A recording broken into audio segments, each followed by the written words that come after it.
Hi guys, can you all see me and hear me? I hope it works. Why? Oh my gosh, sorry, the camera is up so high right now. Let me try to lower it a bit so you're not looking at the top of my forehead. Oh, sorry guys.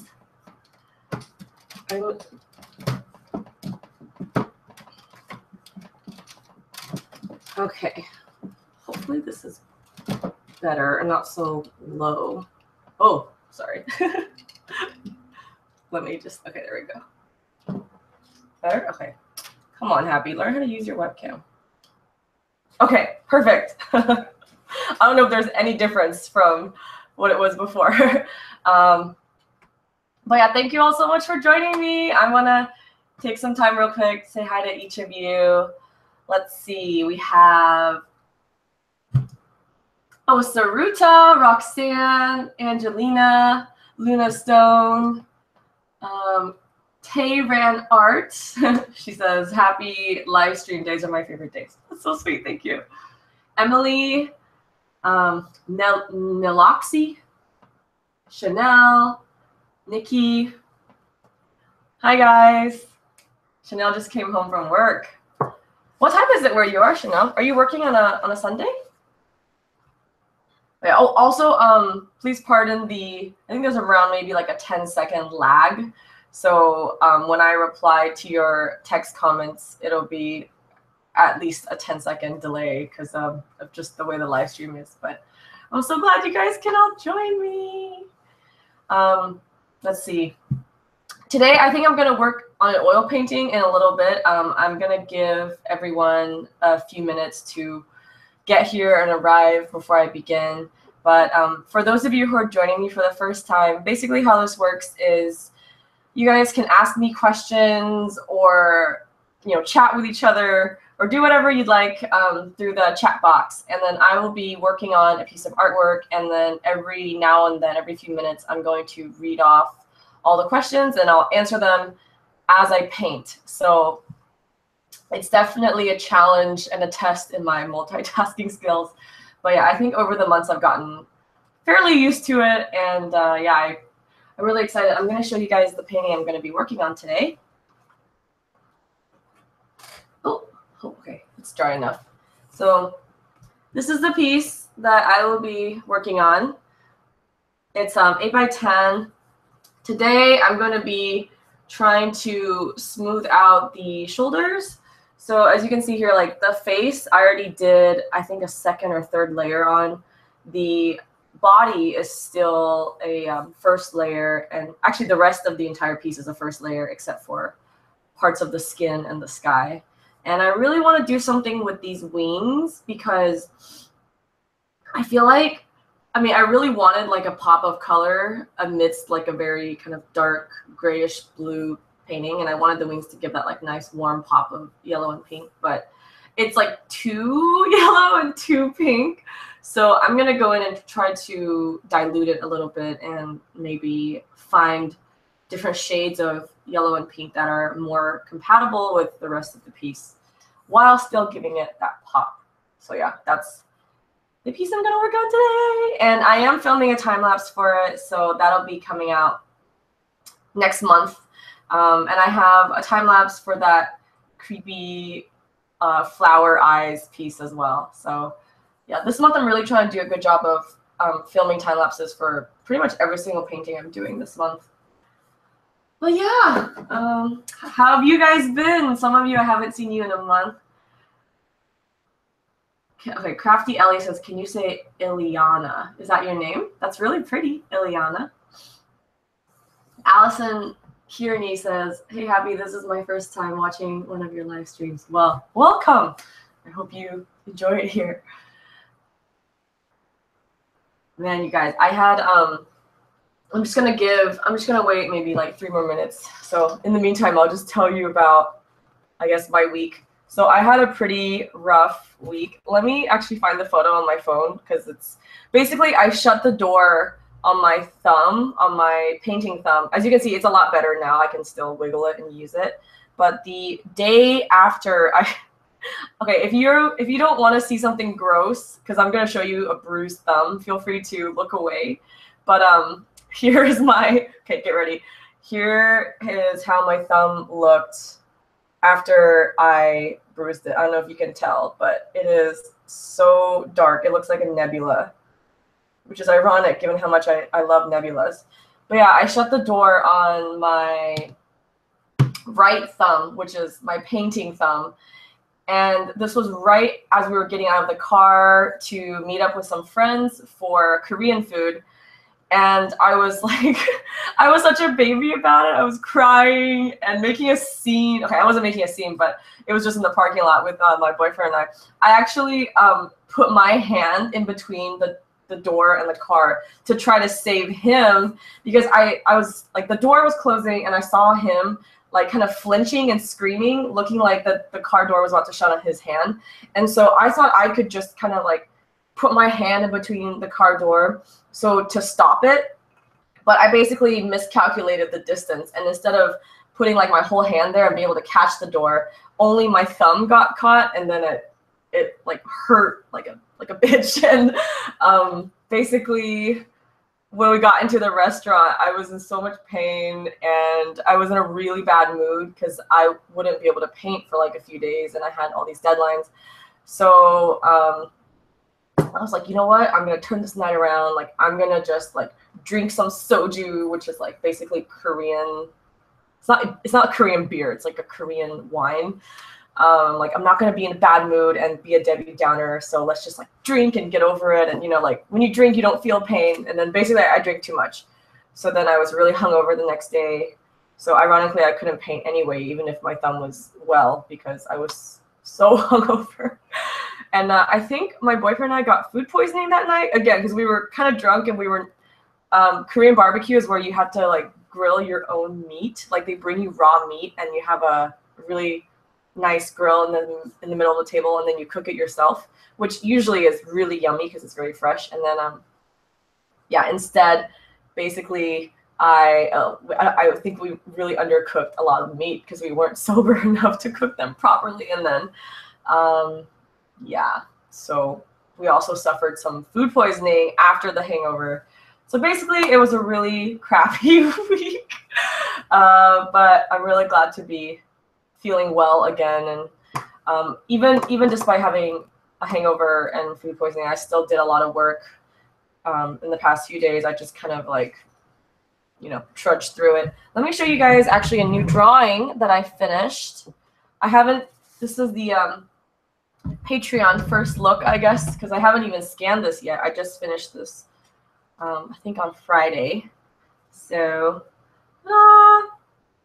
for those of you who have been following me, last month I did an oil painting inspired by this Bollywood actress named Deepika Padukone, and I just fell in love with her face. She has this like angelic doll face. So I used her face again as inspiration. Of course, it's not going to be like a photorealistic portrait of her. It looks very stylized in my style, but I definitely used her face as reference. And it's just like a whimsical little cat fairy creature.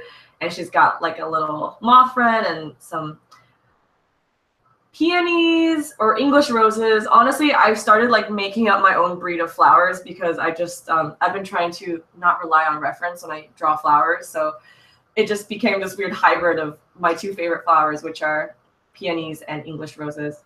And then, yeah, it's a little bit more, it took a really long time because I was drawing this while my thumb wasn't really back in commission fully.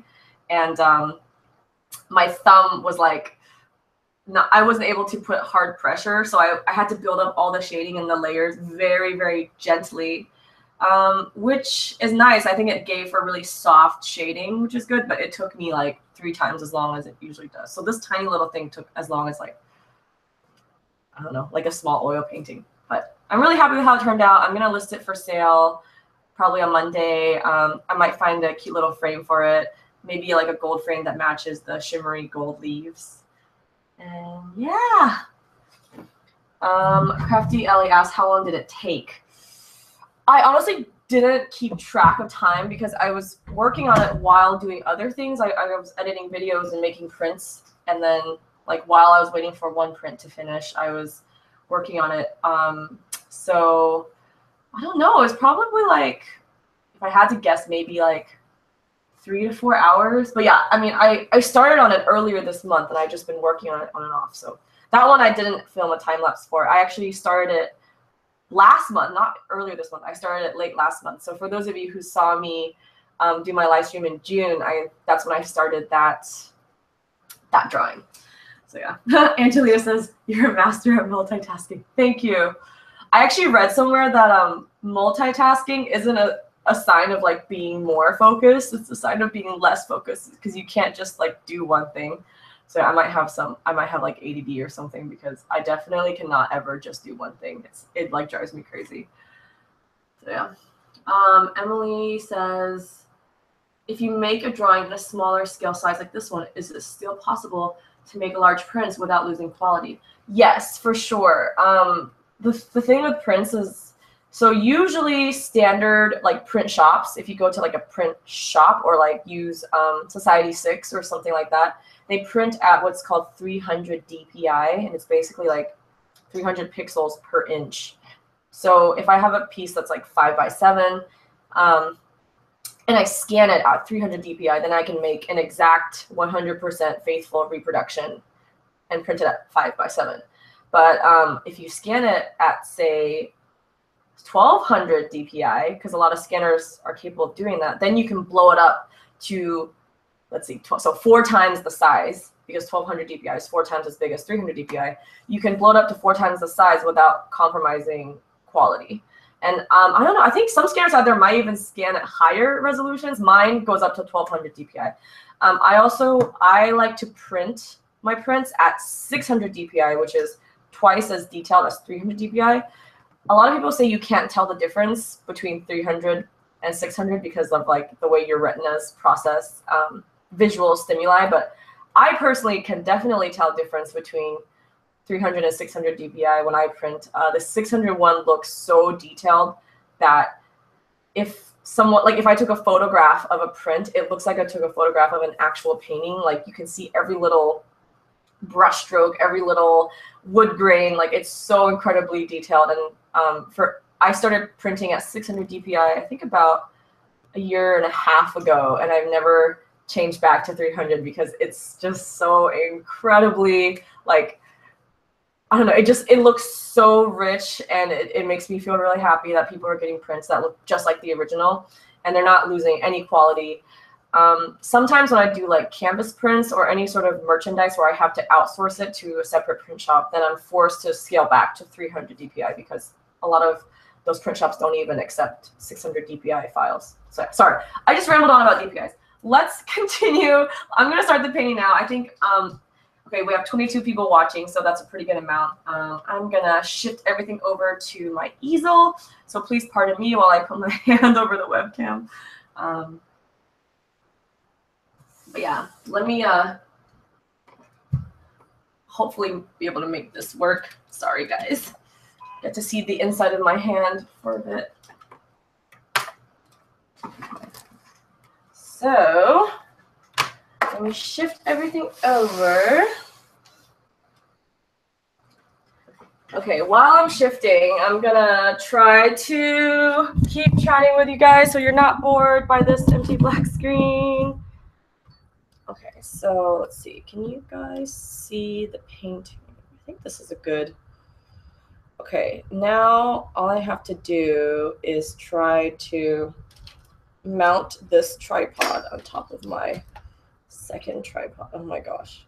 I wish I could show you guys the configuration I have right now. Like basically, since I'm filming a time lapse, I'm putting the tripod that's holding the webcam on top of my DSLR, which is on top of a big tripod that's standing on my floor.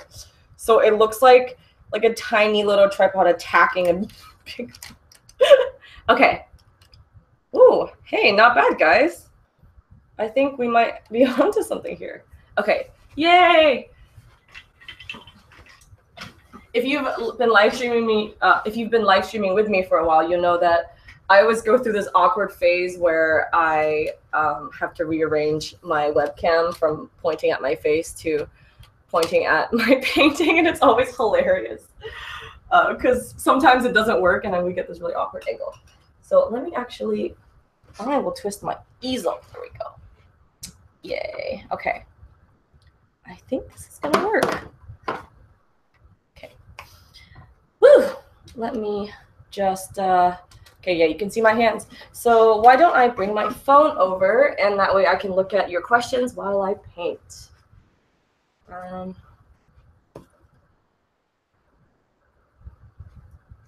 So yeah, this piece, I don't know what to call it yet, but I'm really obsessed with, like, I really want to do a series of fairies, and so I did one last month, and she was like kind of an Asian, like a Chinese inspired fairy. She had these like ornate old Chinese costumes and hairstyle, and she had like a Luna moth pattern, which I've always thought looked very Chinese. There's actually even a breed of Luna moth called Chinese Luna moth. So, but this one is going to be more like, I was more thinking like a dark fairy tale. So, fairy tale. I just got the pun. Okay. Oh, sorry, guys. I'm going to be out of frame real quick as I move my main monitor, which holds all of my reference photos. But yeah, okay, let me just answer a question while you guys wait, so you're not waiting for nothing. Someone says, how do you scan the gesso board? I just scan it. So my scanner, it takes like thick surfaces, if that makes sense. So so I think when people think about a scanner, they think that it has to shut like the way a book would close, like a book cover would close. But the way scanners work, it's hard to describe, but the lid is very flexible and you don't need to actually shut it completely. So you kind of just, so I think I've scanned paintings that were like 1 inch thick before, because the lid has like almost an elastic band where the binding or the hinge where the lid closes isn't, it's not like very rigid. It's very, very elastic. So yeah, you're able to, and my gesso boards usually, like this one is only 1/8 inch. So it's actually quite thin. I don't know if you guys can see, but it's quite thin like this. So it's basically like the width of like, I think a hardcover book maybe, or just the cover part of the book. Okay, guys, let's do this. I'm gonna put my gloves on and then we're gonna paint. Whew. How's everyone's weather where you are? Like so summer, I live in Northern California. It doesn't get too hot here, which is nice because I'm such a chicken. I'm so afraid of hot weather. But I also know like some people, you probably live in really warm climates. Here, I'm going to actually open up the live stream on my phone and you guys can see yourself, which is like Inception. Let's see. Come on, phone, you can do it. You can. Here we go. How? Okay.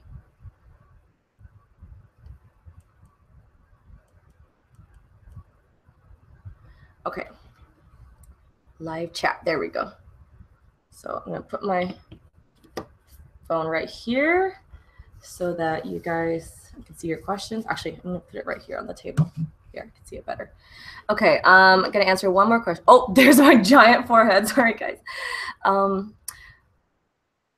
Angelina says, you are a sensei. I don't oil paint, but a lot of what you say can be applied to other parts of art and life in general. Well, thank you. I'm glad you find it useful. Yeah, I do think that like all the mediums are very interconnected. You know, especially when it comes to your understanding of anatomy and, you know, composition, your style. You really don't have to feel pigeonholed into one medium. I think like once you become good at one medium, it's really easy to pick up the other ones. So that's something great about oil painting. Sorry, guys. I know you're probably used to seeing time lapses where things just start right away, but there, as you can tell, a lot of prep work has to go into doing oils. Haha. Actually, today, since I have you guys here with me, I'm going to show you actually how I mix some of colors because I know you guys have requested that. And I think, yeah, a lot of my colors here are very dry. So let me switch the palette. So here's a palette I'm using. For this piece, I'm using a lot of pastel colors. This is all like completely dry. The only downside is I have to remix them like pretty much every single day. They're very, very fast drying. But yeah, everyone's saying it's freaking hot here. Oh, Luna, you're in monsoon season. So is Haley. Chanel, oh my gosh, you're Dutch. You live in the Netherlands. That's really cool. Oh, I'm so jealous. Everyone who has a rainy summer, like I love rain. You guys have no idea. Yeah, it's so ironic because a lot of people move to California. I used to live in Seattle and I love the rain, but a lot of people moved away from Seattle to get away from the rain and they moved to California because they love the sun. And I'm the opposite. Like I moved to California just to try out like a different career in a different city, but I've always loved the rain. Okay.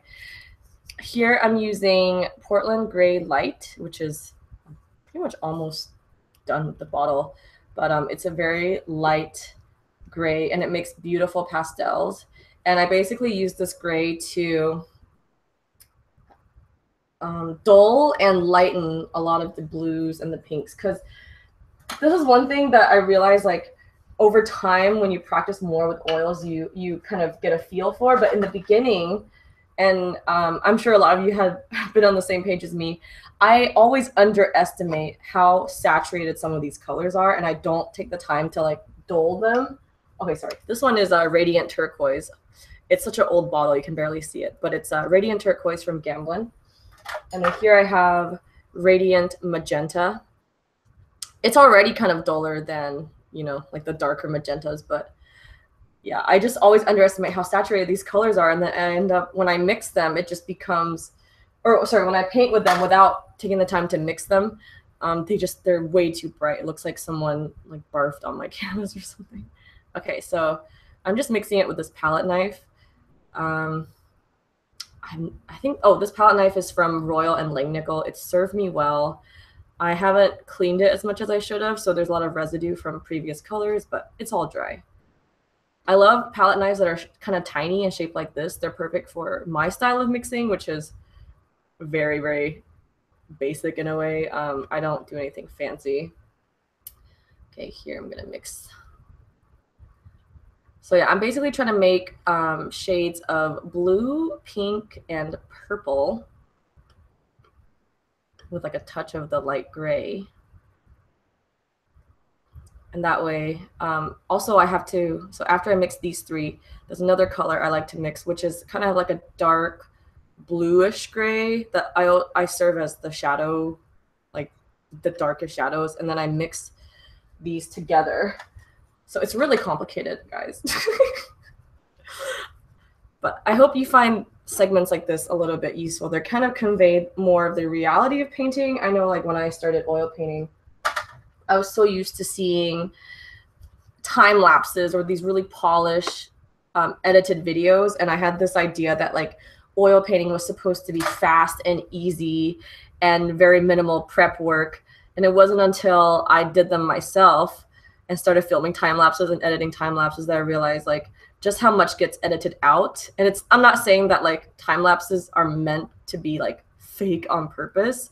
It's just like, you know, if we were to always show this level of prep, it would be a really long, boring video and nobody would watch it. So time lapses are like educational, but also kind of entertaining at the same time because they're fun to watch and they're very satisfying and things get, you know, progress gets made very fast and it's like a tangible instant gratification. Whereas I feel like the reality of painting is very, very slow and tedious.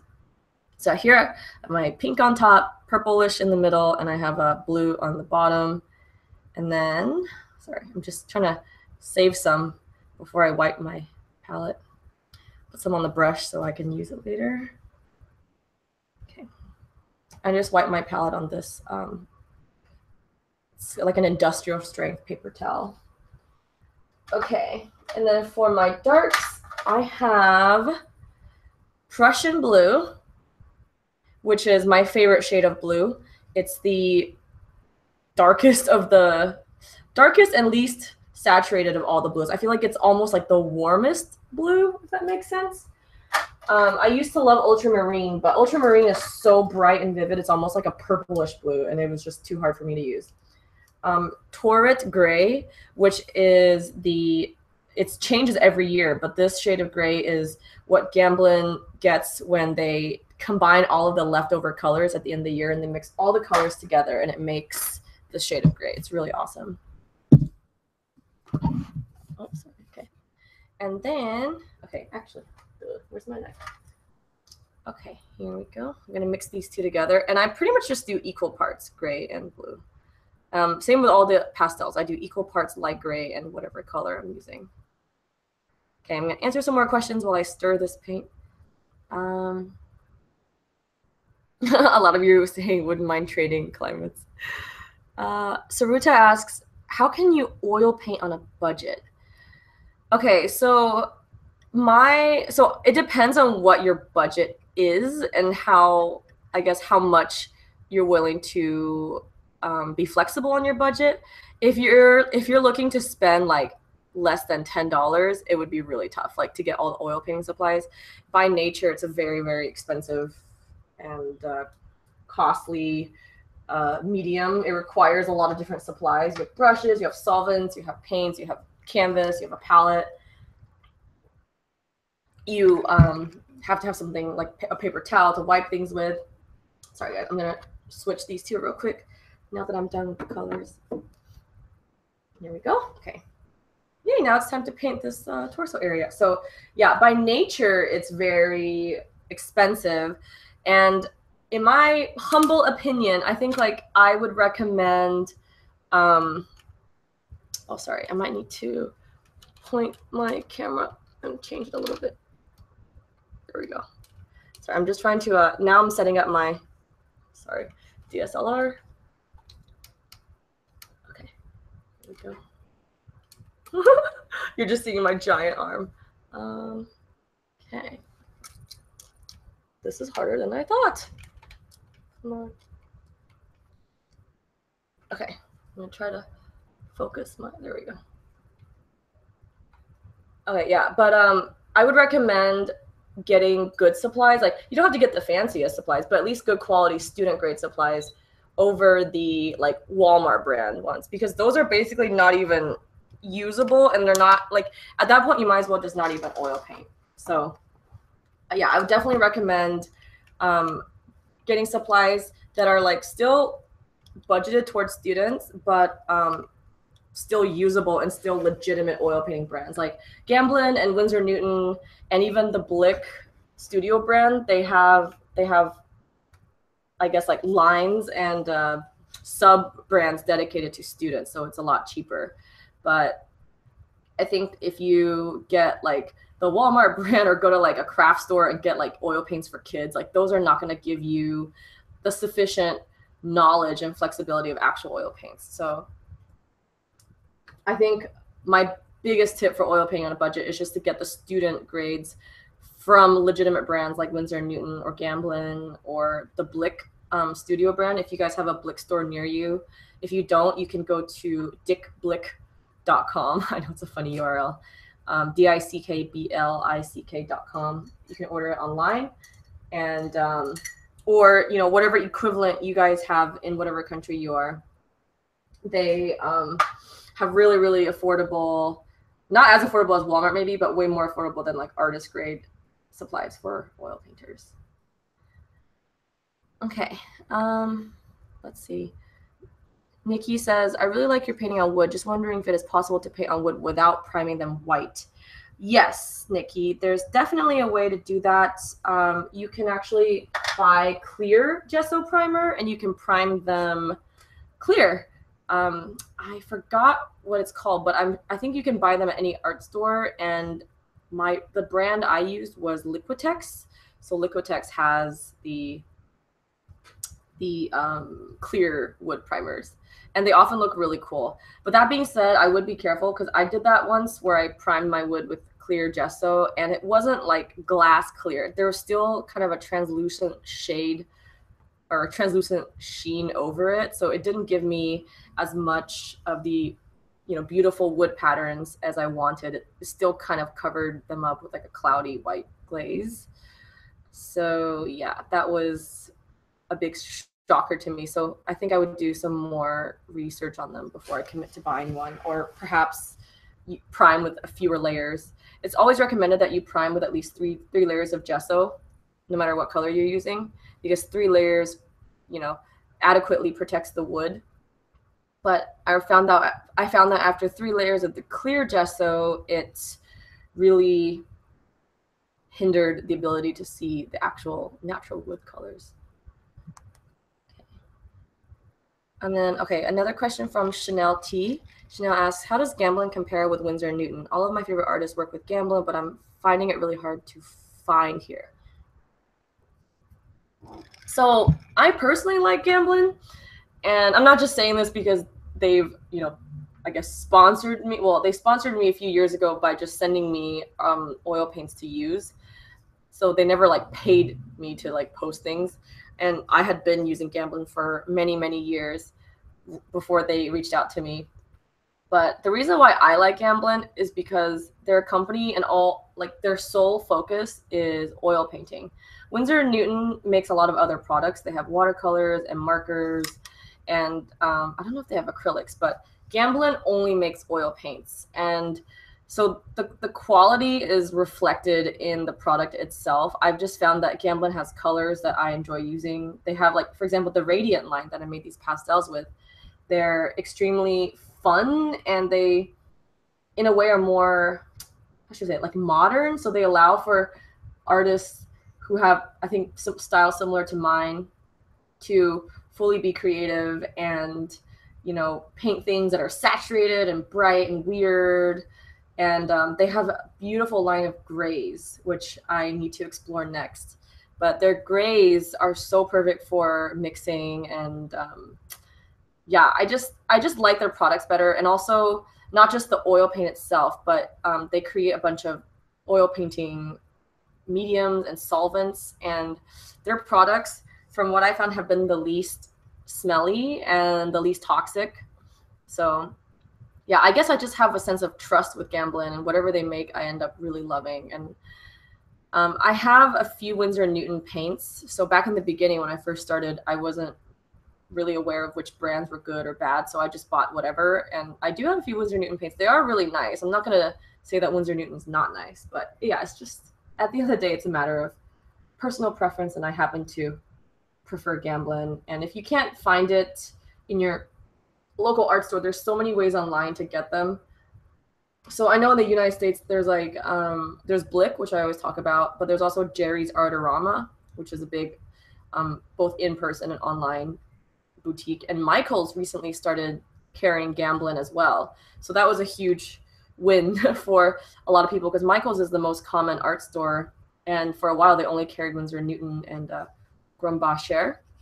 So now they carry Gamblin, which is great. Yeah, I wonder how many of you guys watching this right now are oil painters, and how many of you are have never oil painted. I'm so curious. Because yeah, if you're oil painters, I think for me, I never even realized how many oil painting supplies were available to me in my local area, because I never did oil painting before. But once you start looking for them, yeah, you can pretty much find oil painting supplies everywhere.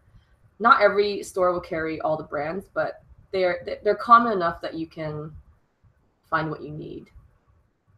Oh, also Gamblin came out with this new line of paints called 1980, and it's like lower priced for students, and it's a really good quality. It's probably the best quality student grade oil paint I've seen out there. So if you're looking to conserve money and oil paint on a budget, I really recommend the 1980 line.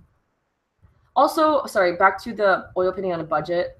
I forgot to add one thing. Now I just thought of it. Basically, you should not focus on buying sets. So sets usually actually, they seem less costly at first, but I oftentimes found that, like, I don't use every single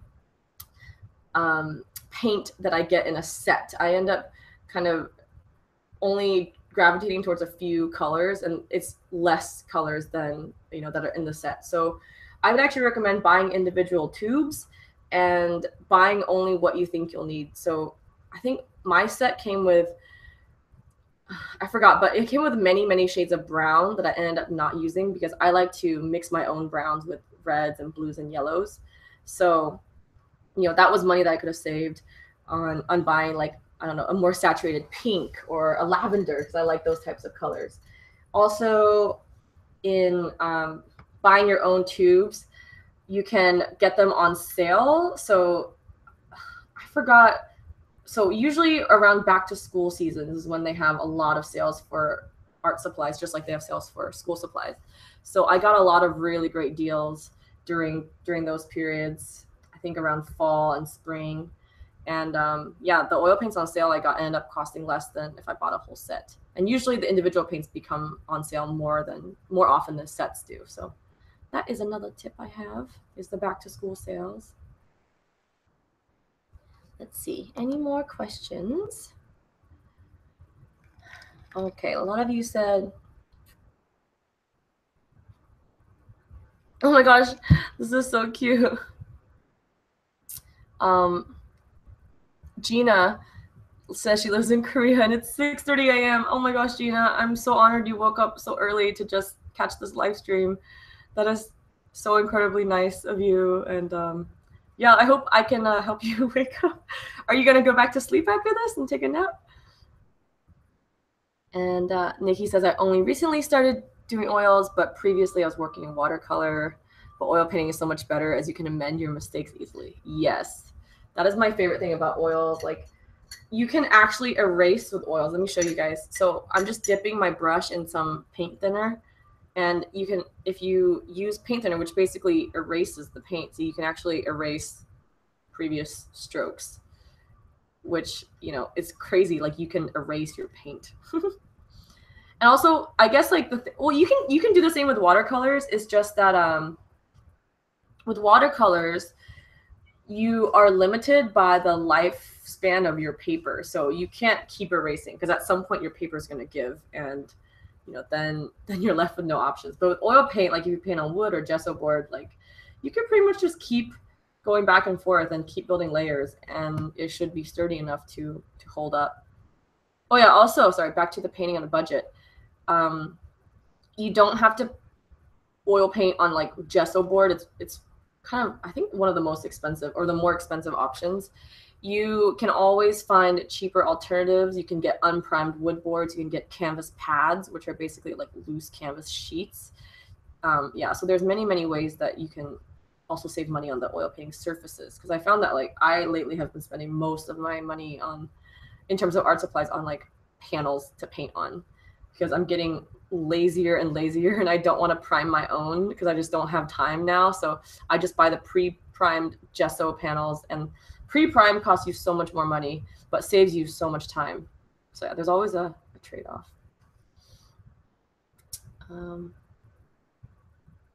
Joanna had a great idea. She said, we need to set up an artist website so that artists can trade what they get in sets and don't use. That's such a good idea. Or just like an artist trade in general. Like, if I have a color that I don't use and you have a color you don't use, but we can find each other's colors helpful, like, that would be really, like, a good idea. Little Squeesh says, I'm so late. I was in the zone painting.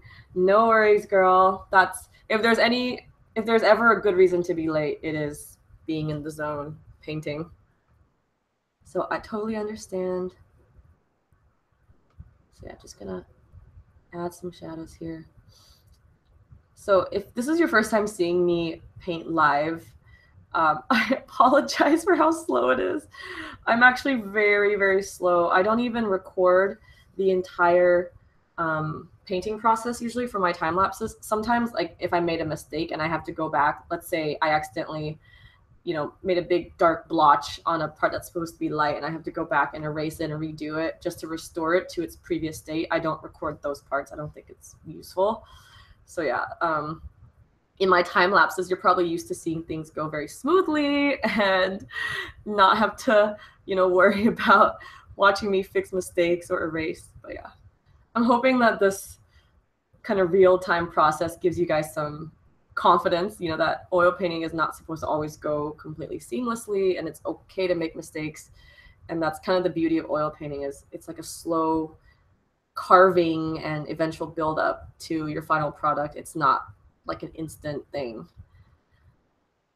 Yeah, that's kind of what I love. I love the process of just tweaking and building. It's kind of like sculpting something from a rough piece of clay, and eventually starts coming to life. Okay, I'm gonna see some other questions. If anyone has questions. Oh wow, you guys are, oh, it's so cute to see you guys chat together. Oh, Little Squeeze says, did you talk about how you photograph your work for prints? Briefly, I didn't really talk about how I photograph them. So I actually have this YouTube video where I say it's how to photograph your artwork for prints and also to display online. And it's kind of a similar vein. You want to do it in the daytime in the shade. This is what I recommend. Sometimes if you have like really good studio lighting, like professional studio lights, you can probably find a different way to do it. Like you could probably do it at night by setting up your studio lights. But for me, I love daytime. And what I do is I put my painting next to my window so that all the light source comes from the window, and it's very like ambient, like it's not too concentrated. And daylight in the shade gives me the most accurate color, and it's the most beautiful.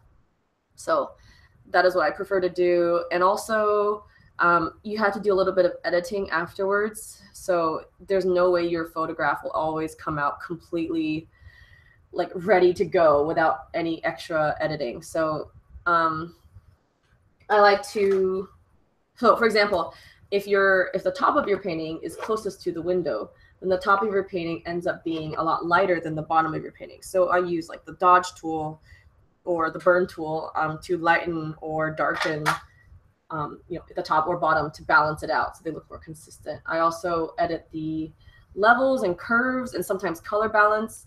So what I do is I just hold the painting in my hand, and then I'm editing the stuff on Photoshop, and I just try to make sure, I just compare the painting in my hand and compare the painting on the screen and try to make sure that they match.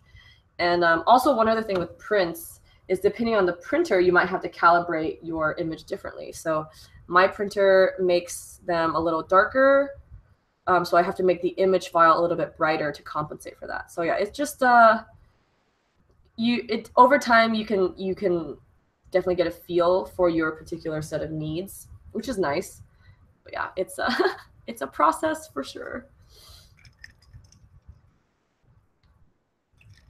Let's see.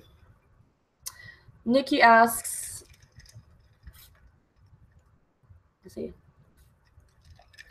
just wondering if you use linseed oil. I was always told to use mediums with color, but find it very hard to combine them sometimes. Is it okay to paint straight from the tube? Yes, for sure. Actually, I think I usually, like today, I'm not using any medium. I've basically just been painting straight from the tube, especially when it's fresh oil paint that's just been squeezed out of the bottle the day of. It's already, so oil paints already have medium in them. So Gamblin paints, depending on the type, are usually the binder, the medium they use is already linseed oil. So for me, if the oil paint's fresh and still very malleable and easily spread, I don't even use medium.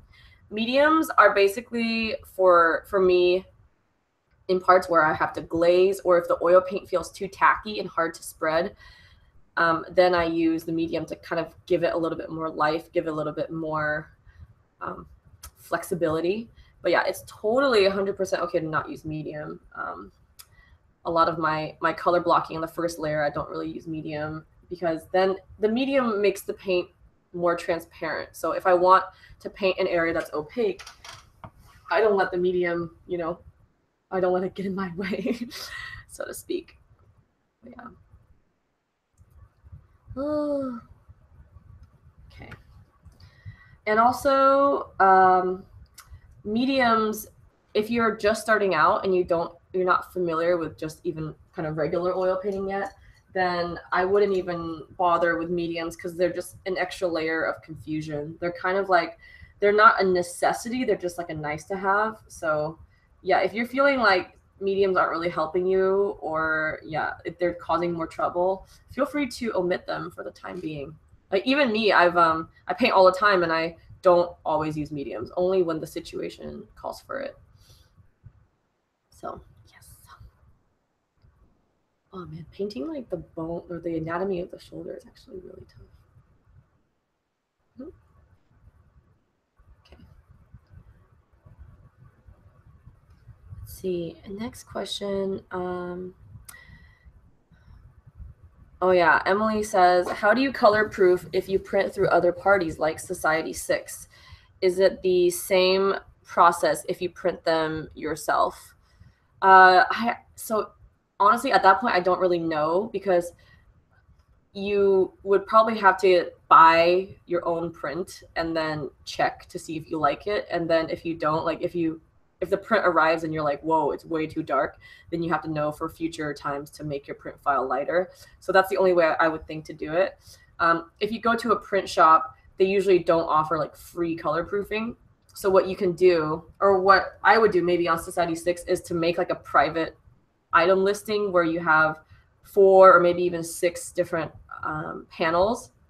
So you have one print image, but duplicate it 4 times on like a small print, and then you adjust each one. So maybe one of them is darker, one of them is lighter, one of them is more saturated, one of them is less saturated. And then when you get that print back, you can see which one fits your original the best. So for example, if you're like, okay, I have to lighten the photo and make it less saturated, that's where I get the image that's most faithful to the original. Then for all of your future prints and your print files, you don't have to go through the same process. You can just be like, okay, I'm just going to make it lighter and less saturated, something like that. That's one option. That's what I used to do at print shops, is I would take advantage of like one small print and I try to make 4 different color proofs to save money.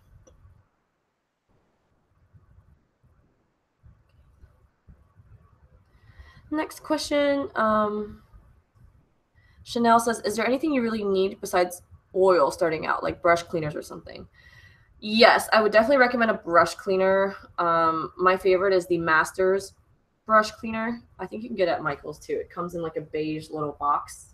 It's really useful. I also love, let's see, what else? For paint thinners, I like to use Gamsol. It actually leaves my brushes pretty nice. So I don't use brush cleaner every single day. Only when I know I'm not going to be re-wetting and reusing my brush for a while, then I use the brush cleaner just to give it like an extra deep clean, like if I'm about to go away on vacation or something. But usually, like if I'm painting every day, I don't clean with brush cleaner. I just clean it with the paint thinner, which is Gamsol, and it leaves my brush feeling pretty nice. And also, let's see, what else do you need? I would recommend a nice jar for your paint thinner. I highly recommend using a Silicoil jar. They're not too expensive. You can usually get them for under $10. And for me, they've made like a world of difference in just the ability to get my brushes clean. So I think an upfront investment of like $10 or less is totally worth it in saving or preserving the lifespan of your brush and saving you a lot more money in having to buy new brushes later. So a Silicoil jar, which is this guy right here. This is what I'm using. This is the brand Silicoil. Let's see. Little Squeech says, do you have any tips for blending with oils? I found it really difficult to get smooth transitions. And when do you know to let a layer dry before continuing on top? So blending, I mean, as you guys can see, I'm doing it right now. You have to be very patient. It's a very slow process, and you have to, how should I explain it? So if I were to blend from white to black and I want a smooth gradient, I think what a lot of people end up doing is they put white on one end and black on the other end, and they just try to move the brush in between. That's not going to give you a beautiful, perfect gradient. And you're in less control in that way, because you just have to kind of rely on the mercy of your brush strokes and make sure they're perfect. So what I would do, instead of, if I wanted to blend from black to white and make a perfect gradient, instead of just using black and white, I would pre-make all the different shades of gray in between, from dark gray to medium gray to light gray. And so instead of laying down black, white, and the space in the middle, I would do black, dark gray, a slightly lighter dark gray, a medium gray, a slightly lighter medium gray, a light gray, and then white, and then blend it like that. So blend in between each color that you lay down, if that makes sense. So your brush is not blending across a super wide distance. It's blending in a short distance and only blending two colors that already look kind of similar. That will give you way more control and way better looking results. So one mistake I made in the beginning was like, oh, if I'm blending from light to dark, like extreme light to extreme dark, then all I need is two colors. Like, no, you actually have to pre-mix and lay down all the colors in between. And also with blending your brush strokes, like usually like long, hard brush strokes are not going to give you nice, soft edges. Like I said, they're really hard to control. So you have to use quick, short, soft brush strokes and blend only colors that are nearby each other. So hopefully that helps. Okay, I'm going to change something on the hair up here real quick. This is, yeah, like, there we go. Better. This looks a little unnatural. That's better.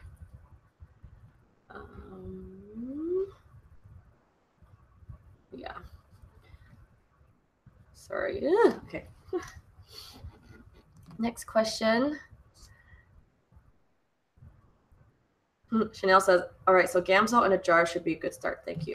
Yeah, Gamsol, jar, oil paint. You don't really need a palette. I learned this from my good friend Lena Danya. You can just pop out a glass from a frame that you don't need. And what I do is like, see, even this palette I'm using right now, it's from an 8x10 frame where I took out the glass because I was framing an oil painting, and then I used the glass to instead. You just have to be careful because this glass isn't treated. So it wasn't produced or manufactured with the intention of being a palette, so you can't put too much pressure on it or else it'll break. But you know, if it's just laying here on your easel, I also have this like wood board in the back to give it extra support. So when you're cleaning and scraping it, just make sure to handle it with care because it might break. I've broken many glass palettes just from scraping them before.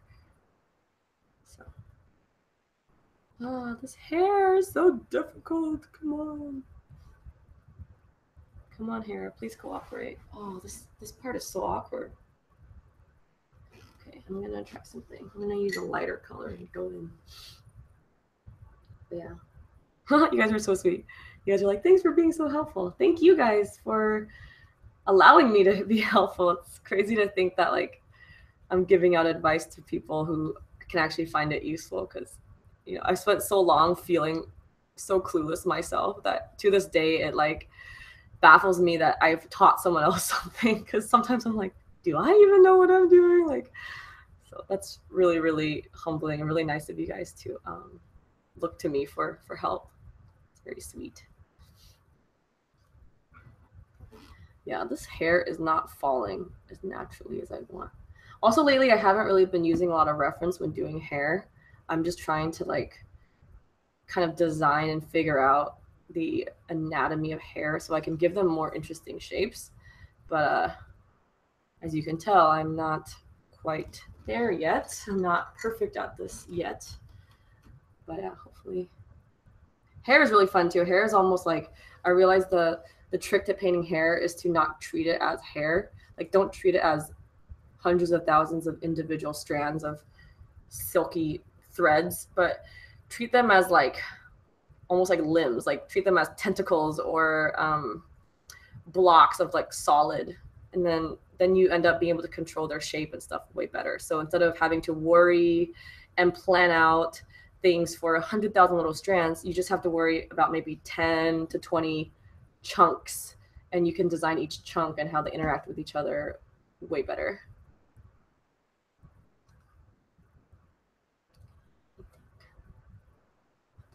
This configuration I like more. It's all about how you break them up and how they.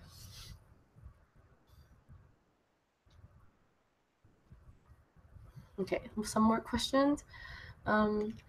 Nikki says, how many layers do you usually paint for each painting? It seems when I paint with oil, I can paint forever as you just keep blending and fixing.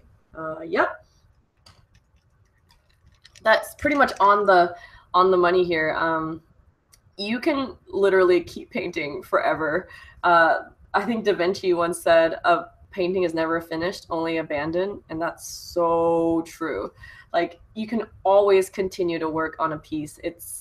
There's never a time where you're like where you realize like, oh, this painting can never get better. Like this is as good as the painting will get. Like the painting can always look better with more work.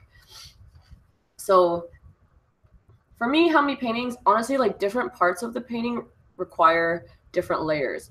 If I'm doing something like the dark sky, I can usually do it in two layers that are very opaque and thick because I don't have to worry about details and blending. I'm just filling up color. But like sometimes the face, especially like around the cheeks, I can do up to like 5 or 6 because I just keep fixing it. So it really, really depends on what part of the piece and how difficult it is, and also how good I am at doing it. But I don't think I've ever done a painting with more than 6 layers, because at that point you're just, you know, you're spending a lot of time and you kind of have to move on to give your other paintings attention. But yeah, usually I think 3 on a minimum is pretty standard. So yeah. Ooh. Okay, so right now it is 2:57. I might have to end the live stream soon. I'm gonna say goodbye to you guys on camera before I leave. So if you have any last minute questions you'd like for me to answer on camera, feel free to write them now while I awkwardly reorient my webcam once again, because I still haven't properly figured out how to point my webcam at things. So yeah, let me take off my gloves and let's see. Okay, guys. Ooh. Sorry about that. Okay. Oh my gosh, this live stream just flew by today. Thank you guys for asking me such interesting questions, and yeah, these live streams always fly by. Oh, okay. Let me push my computer back. Oh my gosh, I wish you guys could see how awkward my setup is. It's kind of hilarious. It's hilariously awkward. You know what? I'm just actually gonna sit on the floor so that I don't have to move everything.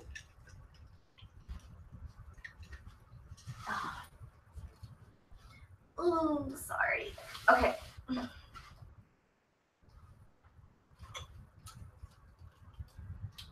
Oh, I'm not gonna get this to work. Okay.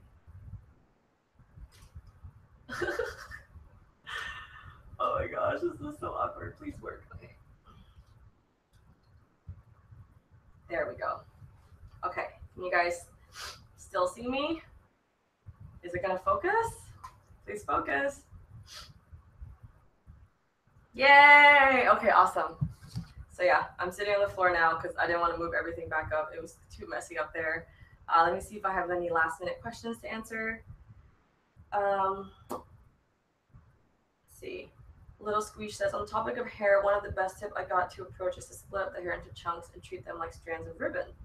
Yeah, I would have to agree. And Tori says, I'm about to start my first oil painting after months of looking at my oil paints. You got it, girl. I wish you the best of luck. I think you're going to have a lot of fun.